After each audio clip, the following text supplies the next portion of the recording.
IPL திருவிழால அடுத்த match என்னன்னு பாத்தீங்கன்னா Mumbai SRH. Mumbai SRH SRH வந்து பாத்தீங்கன்னா அதிரடிக்கு பஞ்சமே இருக்காத ஒரு டீமு. ஆனா அந்த அதிரடியாலேயே வந்து தோத்து போன டீமும் வச்சுக்கலாம். அவங்க இப்ப என்ன மனநிலையில இருக்காங்க, அவங்க டீம்ல யார் நல்லா விளையாடுவாங்க, யார் மேல முழு நம்பிக்கை வைக்கிறது அப்படிங்கறதெல்லாம் சொல்ல முடியல. இந்த பக்கம் மும்பை சேம் இதே மாதிரி தான். அவங்க கிட்ட பேட்டிங் இருக்கு, பவுலிங் இருக்கு. ஆனா எந்த டைம்ல அதை யூஸ் பண்ணுவாங்க அப்படிங்கிறது தெரியல.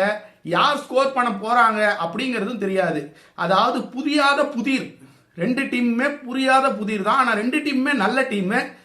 நம்மளோட ப்ரெடிக்ஷன் என்ன அப்படின்னு பாத்தீங்க அப்படின்னா, எஸ்ஆர்எச்சுக்கும் மும்பைக்கும் நடக்கக்கூடிய மேட்ச்ல யார் வின் பண்ணா நல்லா இருக்குங்கிறது வந்து மக்களாகிய உங்களுக்கே தெரியும். மும்பை தான் வின் பண்ணணும் அப்படின்னு.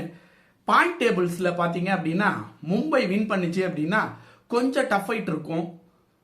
பிளேயிங் 11 வச்சு பார்க்கும்போது எஸ்ஆர்எச்சை விட மும்பையே அதிக பலம் வாய்ந்த அணியாகவும் கொஞ்சம் ஜெயிச்சுட்டு வந்திருக்காங்க. கான்ஃபிடென்ட் அதிகமாக இருக்கும். இவங்களும் ஜெயிச்சுட்டு வராங்க, இவங்களுக்கும் கான்ஃபிடென்ட் அதிகமாக இருக்கும். மேட்ச் எப்படி இருக்குன்னு பார்த்தீங்கன்னா டஃப் ஃபைட்டாக இருக்கும். ஆனால் மும்பை தான் ஜெயிக்க போகிறாங்க.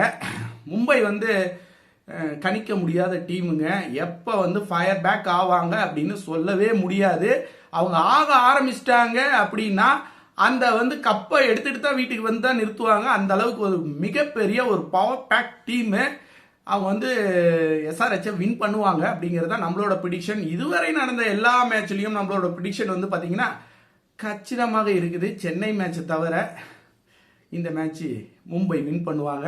மும்பையில் ரோஹித் சர்மா அடிப்பாராங்கிறதுக்கு சத்தியமாக எனக்கு பதில் தெரியல. அடித்தா நல்லா இருக்கும், அடிக்கலனாலும் மும்பை வின் பண்ணும். இதுதான் நம்மளோட ப்ரெடிக்ஷன்.